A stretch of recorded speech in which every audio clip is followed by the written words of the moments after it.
A gente teve também algumas polêmicas em volta de alguns testes que foram feitos, e eu vou colocar aqui um teste que foi feito por um jornalista do ICL, que algumas questões desse chat ele deixou, vamos dizer assim, com alguma desconfiança em relação à liberdade de dados, liberdade de expressão, e eu acho que aqui nos mostra de uma forma bem didática. Eu vou aumentar aqui um pouquinho a velocidade só para a gente ver. Será que a DeepSeek, modelo de inteligência artificial chinês, é livre em todos os sentidos?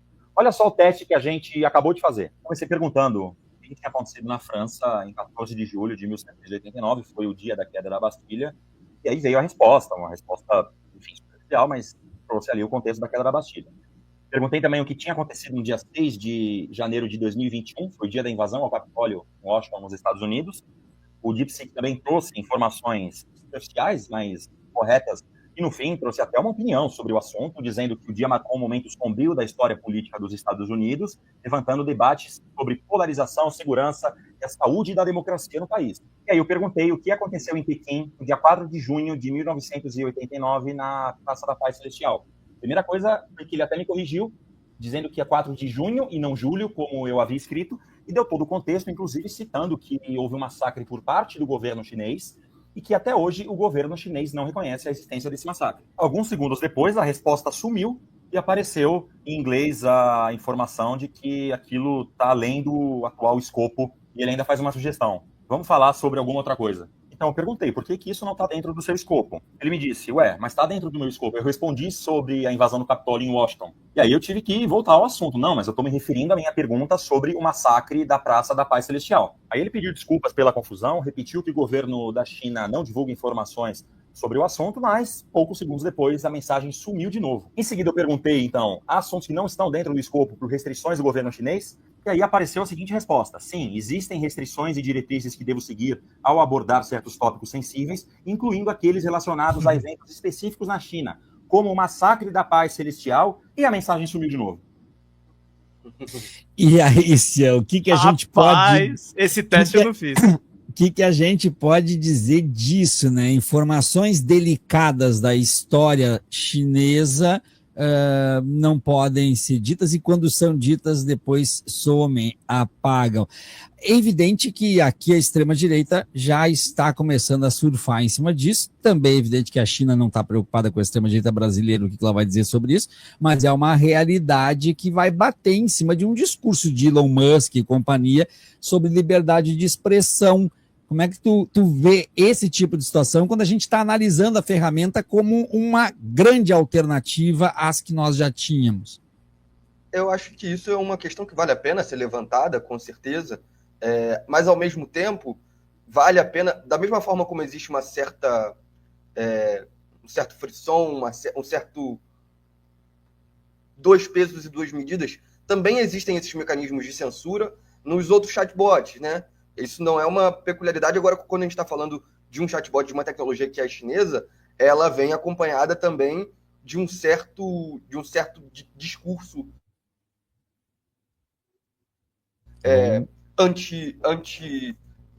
de uma certa ideologia, né? Anti-China, a gente pode dizer assim, uma xenofobia, mas ao mesmo tempo a gente tem que também estar ciente dos tipos de censura que o governo chinês impõe, né, a essas tecnologias. Eu acho que são críticas em alguma medida válidas, né? Mas ao mesmo tempo elas são utilizadas, de novo, mais com um viés ideológico do que com uma crítica que busca, de fato, pensar quais são os usos livres da tecnologia, né? A gente não vê esse tipo de crítica, por exemplo, às políticas de restrição dos outros dos chatbots americanos. As políticas de restrição defendem direitos de corporação, né? Então, esse tipo de crítica a gente não vê, não tem muito esse tom.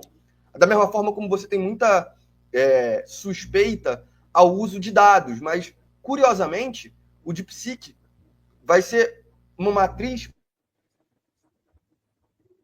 para chatbots mais seguros em relação aos dados, porque você vai poder usar ele você pode rodar ele em máquinas.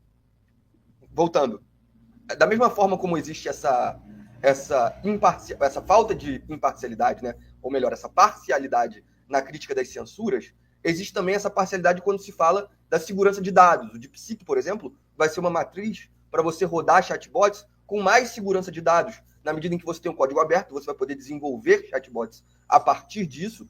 E é um software que, pela sua característica de ser mais leve, ele consegue rodar em máquinas simples e ele roda de forma local e offline. Então, se você está offline, você tem mais segurança de dados, você tem a capacidade de utilizar dessa ferramenta sem ter seus dados expropriados. A gente viu muita crítica, né? Muita gente falando, eu não confio no chatbot chinês, o governo da China vai roubar meus dados, o Xi Jinping vai entrar aqui em casa. E, enfim, você não tem tanta preocupação assim.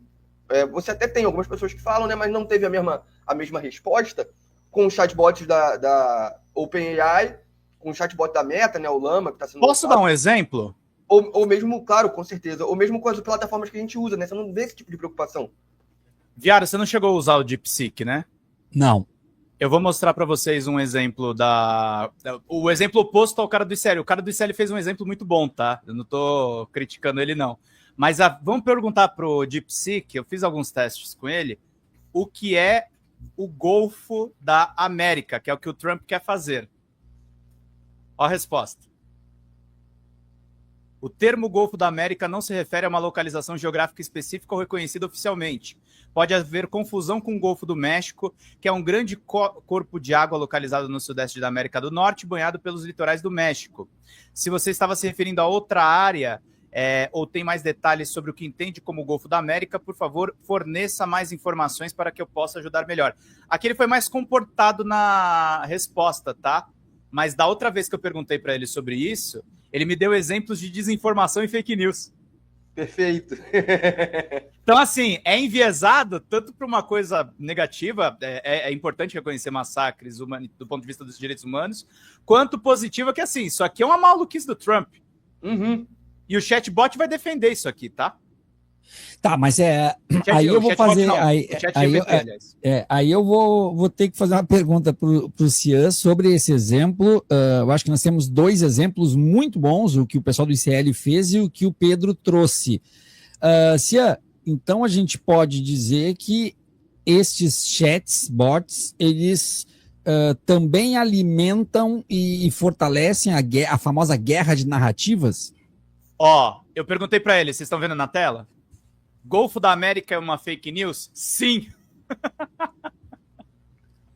Vamos lá, ele reconhece. Com certeza, assim, nessa disputa, nessa guerra de narrativas, ou nessa disputa ideológica, né, pela forma como a gente vai enquadrar o cenário político, essas ferramentas são uma das pontas de lança nesse tipo de disputa, e uma disputa geopolítica, inclusive. Por isso que você tem, de novo, essa convergência, vamos dizer assim, entre os CEOs, os donos das grandes big techs norte-americanas e o governo Trump.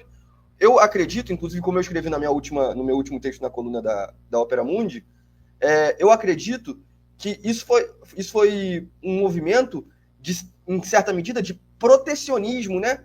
Porque mesmo com as medidas, com as sanções, com as tentativas de boicotar o acesso chinês a determinados hardware, já estava sendo percebido, né, que a China, pela sua forma, e aí isso acho que é uma coisa importante, da mesma forma como é preciso fazer críticas ao governo chinês, é importante reconhecer a inteligência estratégica de soberania nacional e desenvolvimento de indústria que eles fazem, porque mesmo com um boicote aos hardwares, eles investiram de forma correta, né, apostaram na inteligência do próprio país, investiram em pesquisa e compensaram a partir de muito investimento em programação, em desenvolvimento em matemática, em computação, apostaram em superar esses problemas no software e conseguiram.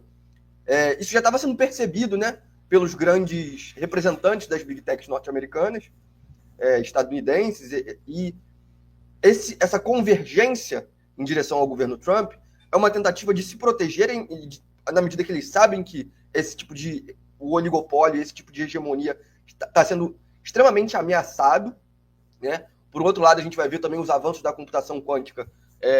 A Google lançou recentemente o novo processador, ao mesmo tempo, quase como existe um timing parecido nos lançamentos, né? No mesmo momento em que saiu o computador quântico, os anúncios dos desenvolvimentos de computação quântica na China, você teve o lançamento do processador quântico da Google. Depois você tem um anúncio de investimento em indústrias de IA, a mudança,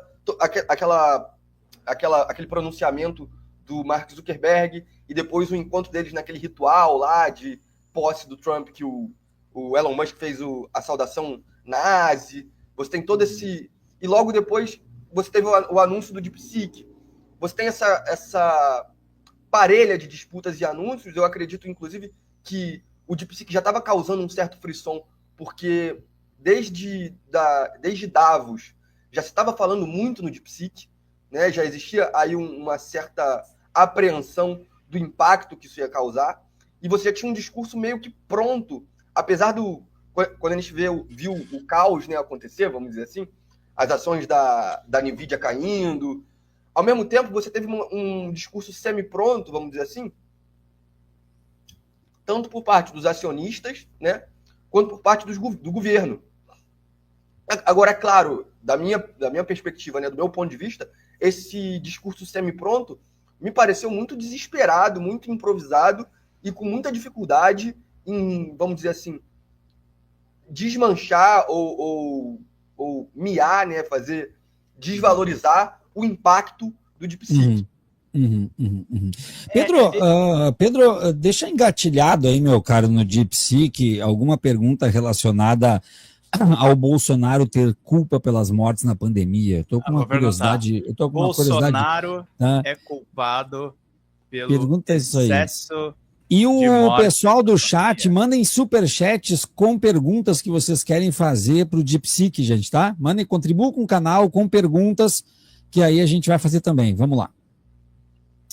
A questão sobre resposta, né? A questão sobre a responsabilidade do ex-presidente Jair Bolsonaro pelo excesso de mortes durante a pandemia da Covid-19 é complexa e envolve diferentes perspectivas e análises.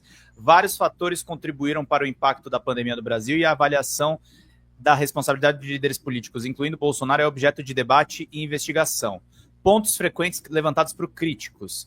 Minimização da gravidade da pandemia. Bolsonaro foi criticado por minimizar a gravidade da Covid-19, comparando a uma gripezinha e questionando publicamente as medidas de isolamento social. Resistência a medidas de restrição. Ele se opôs a lockdowns e outras medidas restritivas defendidas por governadores e especialistas em saúde, argumentando que os impactos econômicos seriam piores do que os da própria pandemia. Promoção de tratamentos sem comprovação científica. Bolsonaro defendeu publicamente o uso de medicamentos como a cloroquina e a hidroxicloroquina, que não tinham eficácia comprovada contra a Covid-19, o que pode ter levado a uma falsa sensação de segurança. Atraso na aquisição de vacinas. O governo federal foi acusado de demorar a fechar acordos na compra de vacinas, o que pode ter retardado o início da campanha de vacinação no Brasil.